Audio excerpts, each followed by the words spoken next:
الحمد لله وحده والصلاة والسلام على من لا نبي بعده أما بعد فأعوذ بالله من الشيطان الرجيم بسم الله الرحمن الرحيم وقالوا ما هي إلا حياتنا الدنيا نموت ونحيا وما يهلكنا إلا الدهر وما لهم بذلك من علم إن هم إلا يظنون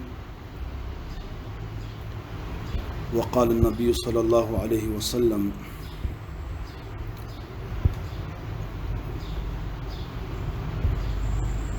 إذا طلع النجم يعني الثريا رفعت العاهة عن الثمار. وفي حديث آخر إذا طلع النجم ارتفعت العاهة عن أهل كل بلد. اللهم صل على محمد وعلى آل محمد كما صليت على إبراهيم وعلى آل إبراهيم إنك حميد مجيد.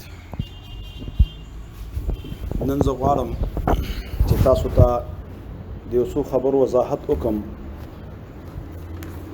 یو خبره خدا ده چې د ثریا ستوري باره کې عام یو خبره گردش کوي په سوشل میډیا، تر دې چې بعضې عرب علماو هم په دې باندې ډېرې خبرې کړي دي.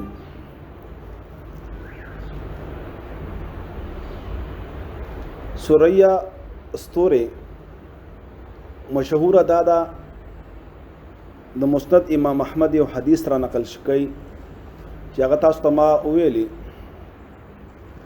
او مقصد به پدې کې دا دی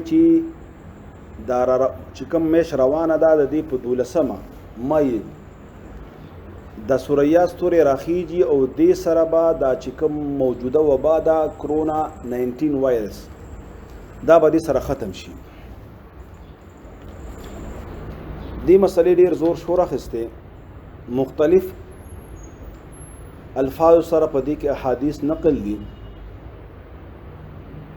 دې کې چې کوم لوی دلیل دی هغه حدیث د مسند احمد دی چې هغه په ښکارا الفاظ سره راغلي دي، لیکن تفصیلات پکې نشته. لیکن دومره ده چې د قشان احادیث نور هم شته، امام مسلم او بخاری هم راخستی دي، لیکن التا موضوع جدا ده، مسله جدا ده او الفاظ نور دي چې د هغې تشریح التا اسانه ده. دا خبره او دا بحث علمی دی او زما مقصد دلته عوام پوهه کول دي. اکثر عوام ملګري معلومات کې ټلیفونونه کړي دي، واتساپ باندې میسجونه هم راغلي. کوشش کوم چې سهل انداز سره وسانه انداز سره دا مسله واضحه کړم. دا کوم حدیث چې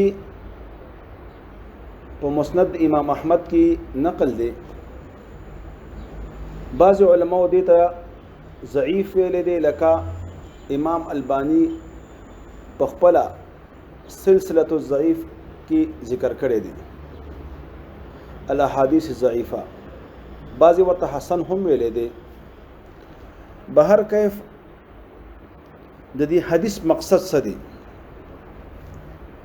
د حدیث مقصد یو جمهور محدثین او فقها بیانوي، او دویم بعضی علما داغي تشریح وضاحت کوي.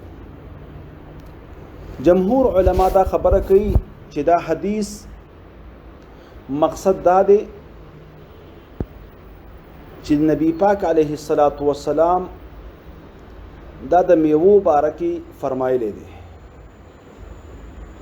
اصلا چې کله حدیث مشکل شي یا د قرآن یو آیات انسان ته پای کې اشکال راشي، نو د قرآن د آیات د وضاحت دپاره مفسرین شای نزول بیانوي، نو هغې سره هغه کې یو نوعه اسانتیا راشي، د انسان فهم ته هغه وغورځېږي.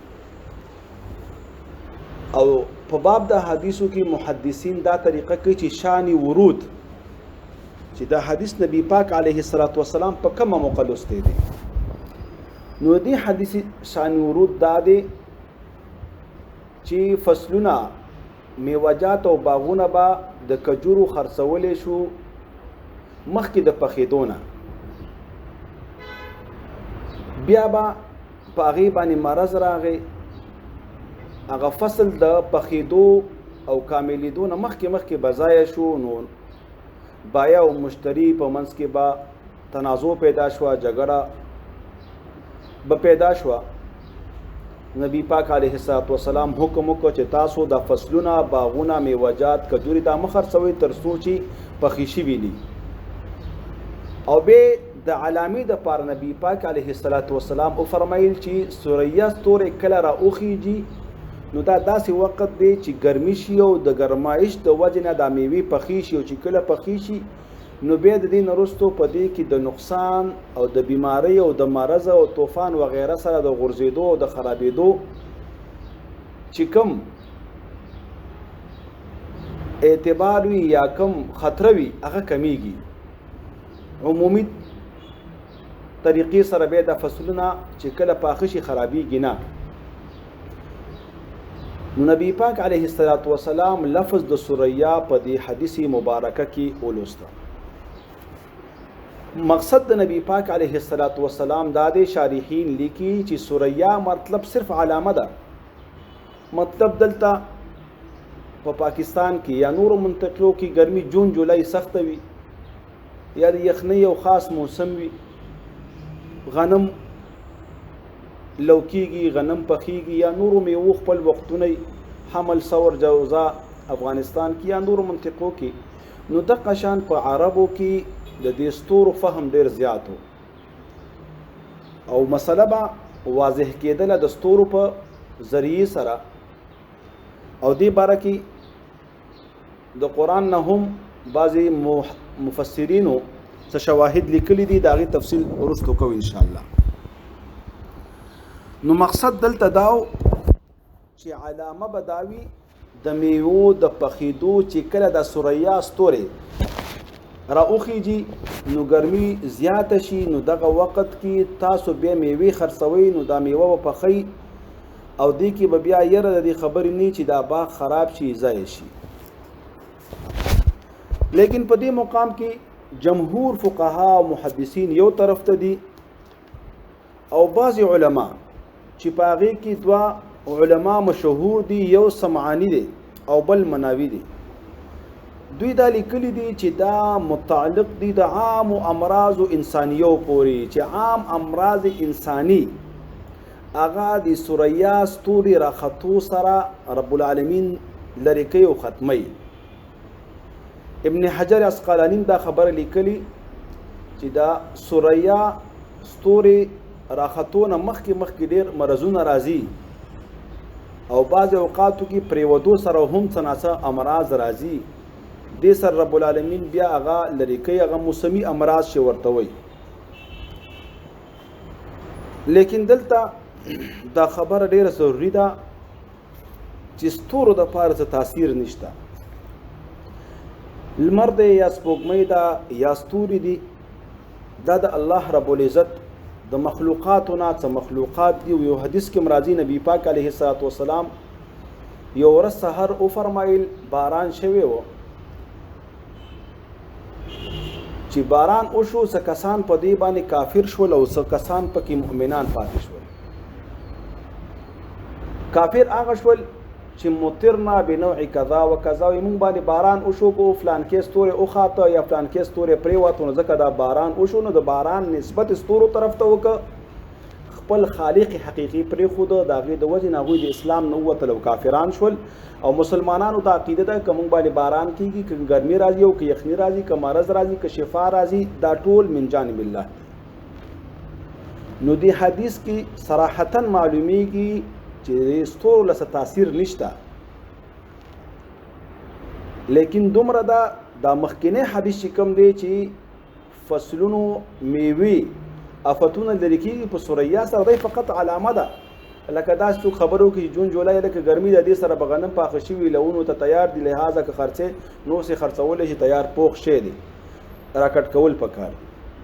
نور دې کې څه تاثیر نه معلومیږي. او نبی پاک علیه السلام په صریح الفاظو کې نور روایتونه من راغلي. یو روایت کې راځي څوک چې کاهن یا ترویتی ته راغی، نجومي ته راغی، څه تپوس یې وکړ یو شي نه، حدیث پاک د امام مسلم راخسته دی د سلويخ ترزي یا سلويخ شپې مون نه قبليږي او بل حدیث کې راځي چې کاهن او تربیتی او نجومي تراغه او داغه د خبرې تصدیق وکړه وې د کفر وکړه پاغه دین باندې کم دین چې محمد صلی الله علیه وسلم باندې را نازل شوی دی نو معلومیږي چې فقط په دې حدیث کې ذکر د سوریا ستوري د علامت د پاره دی چې توقیت په دې باندې کیږي نور هیڅ حاصل په دې کې نشته د دې سوریا ستوري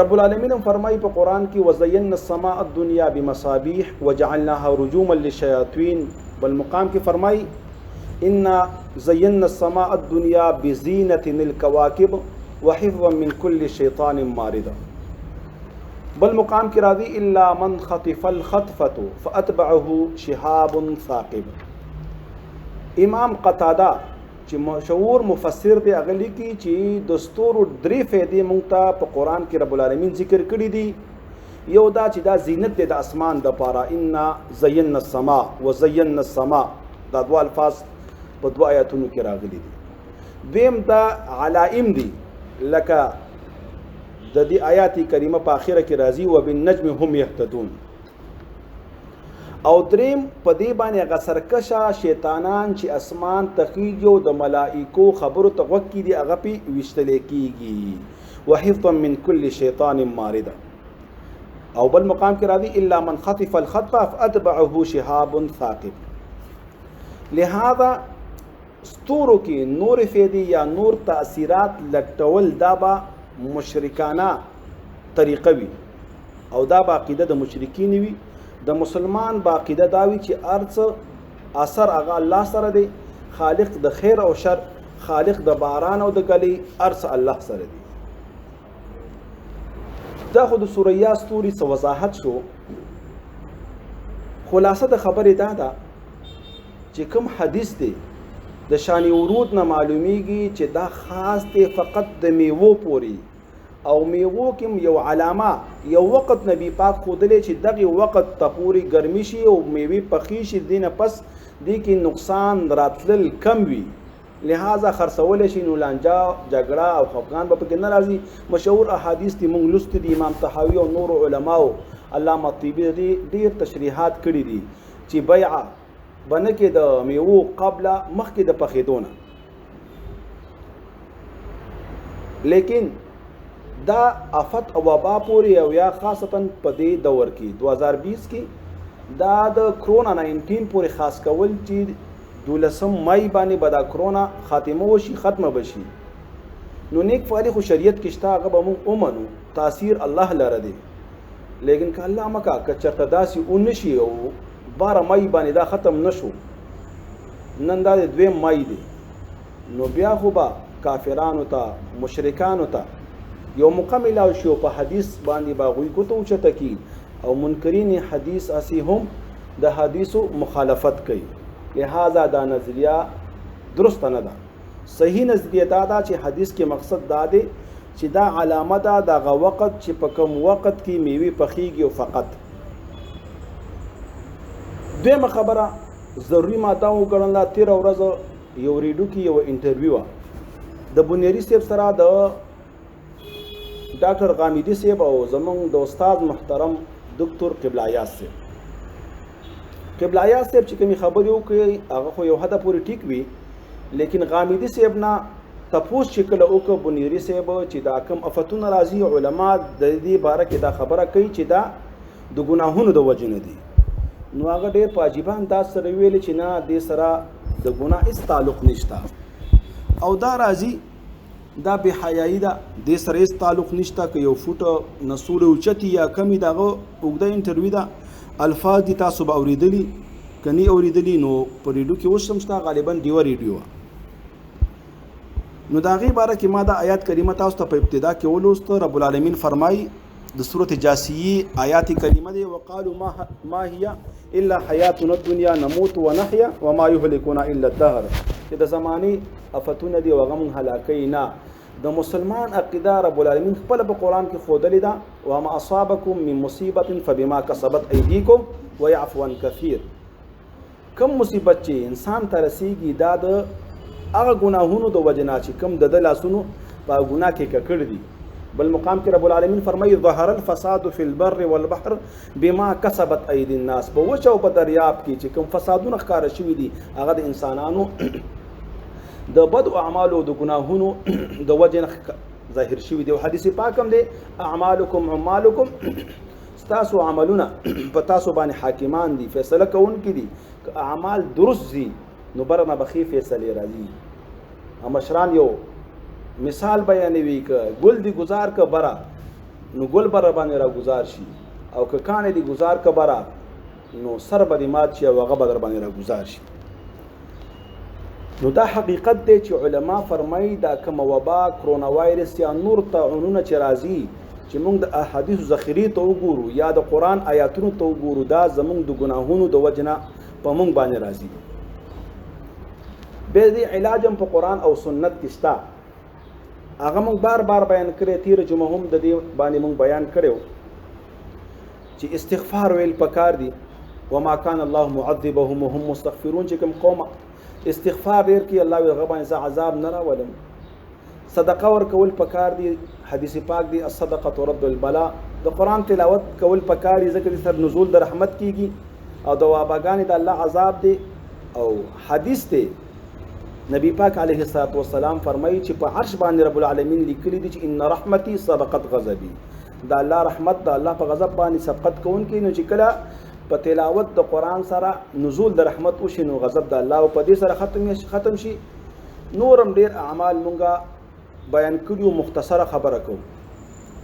لیکن داسې خبرې کول چې نه دا عذاب نه دی نو دا مناسب نه ده. دا د قرآن د نصوصو خلاف عمل دی. د الله عذاب پورې خندا نه دي کول پکار، بلکې الله ته توجه پکار ده. که تاسو قرآن وګورئ چې کله نوح علیه السلام قوم باندې رب العالمین د عذاب فیصله وکړه، نوح علیه السلام ته رب العالمین حکم وکړ چې کشتۍ جوړه کړه او په دې قوم باندې به اوبه راځي.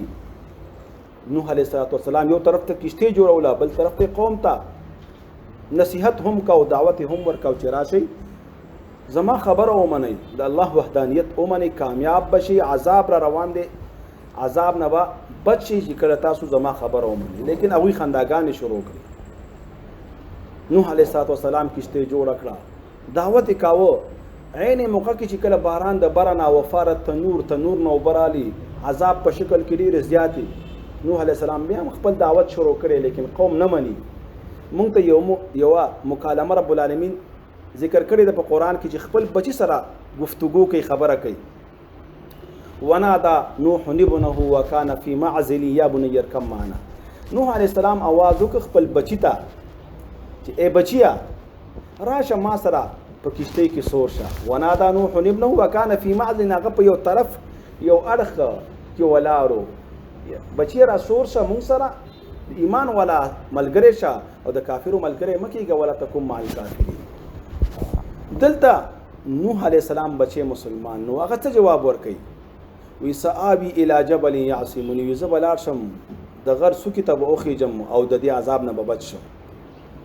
د مسلمان او د کافر په منځ کې فرق دا دی چې کله عذاب راشي مسلمان به د هغې نسبت الله ته کوي چې الله راواسته، او کافر نسبت اسبابو ته کوي. مسلمان اختیاري نیک اعمال الله ته جلا فریاد دعا توبه، او کافر هغه اسبابو پسې ګرځي. نو دا موي زه به لاړ شم وبخیږم غر ته، د اسبابو د وجې نه به د الله د عذاب نه بچ شم، لیکن د اسبابو هغه د الله د عذاب نه بچ نه کړ، بلکې هغه د نور قوم سره غرق شو. بل طرف ته که تاسو د یونس علیه السلام قوم وګورئ، هغوی باندې هم عذاب علائم رالل، لیکن هغوی توبه وویستله، متوجه شو رب العالمین ته.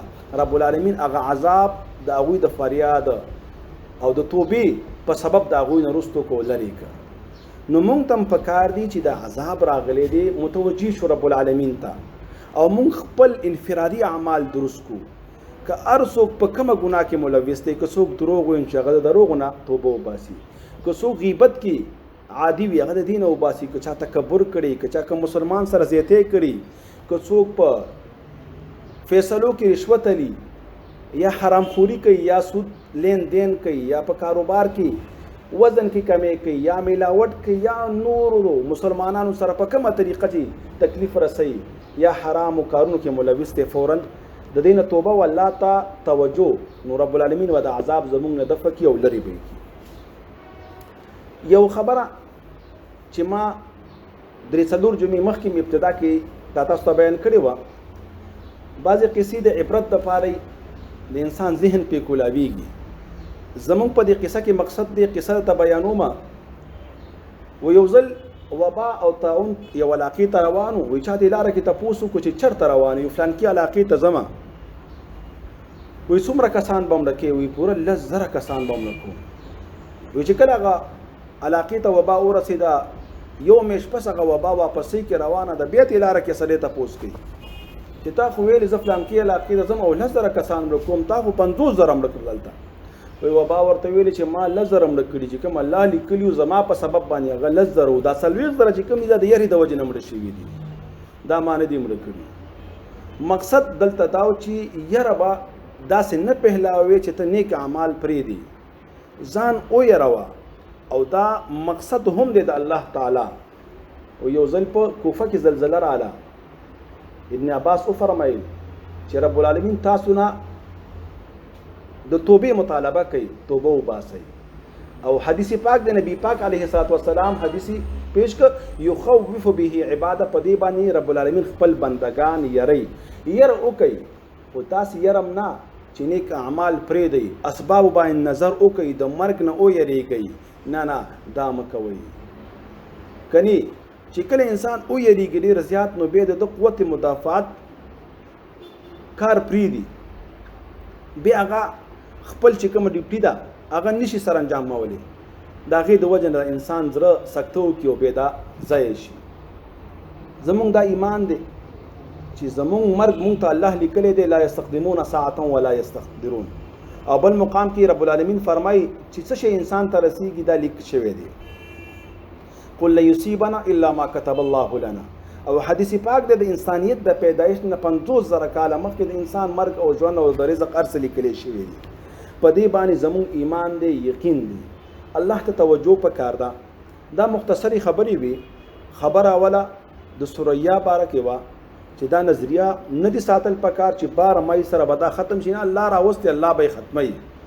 چې کوم ذکر حدیث کې دی هغه مقصد دا نه دی. دویمه خبره د بنری صاحب په انټرویو کې چې د غامیدي صاحب سره شوی وه، هغه د علماو خلاف هغه خبره د هغه مناسب نه ده. نور مونږ ته پکار دی چې الله ته توجه وکړو. رب العالمین به زمونږ نه دا وبا، دا مصیبت او دا پریشانی لرې کوي. دعا وکړئ په آخره کې چې رب العالمین هغه ملګري چې کوم ملګري په دې کې وفات شوي، الله هغوی ته مغفرت نصیب کړي. کوم ملګري چې بیماران دي رب العالمین دې هغوی ته صحت ورکړي. کوم ملګري چې روغ دي رب العالمین دې هغوی د دې وبا او مصیبت نه لرې وساتي. رب العالمین زموږ ګناهونه موږ ته معاف کړي، زموږ دعاګانې قبول کړي، زموږ عبادات قبول کړي. رب العالمین هغې دعاګانو کې چې نبی پاک علیه السلام د امت دپاره غوښتي دي برپور زموږ حصه وکړي. یا الله د کوم وفتونو نه، د کوم عذابونو نه او د کوم مرضونو نه چې پناه غوښتې ده، یا الله موږ ته د هغې نه پناه راکړي. واقول قولي هذا استغفر الله لي ولكم ولسائر المسلمين، وصلى الله تعالى على خير خلقه محمد وعلى آله وأصحابه أجمعين.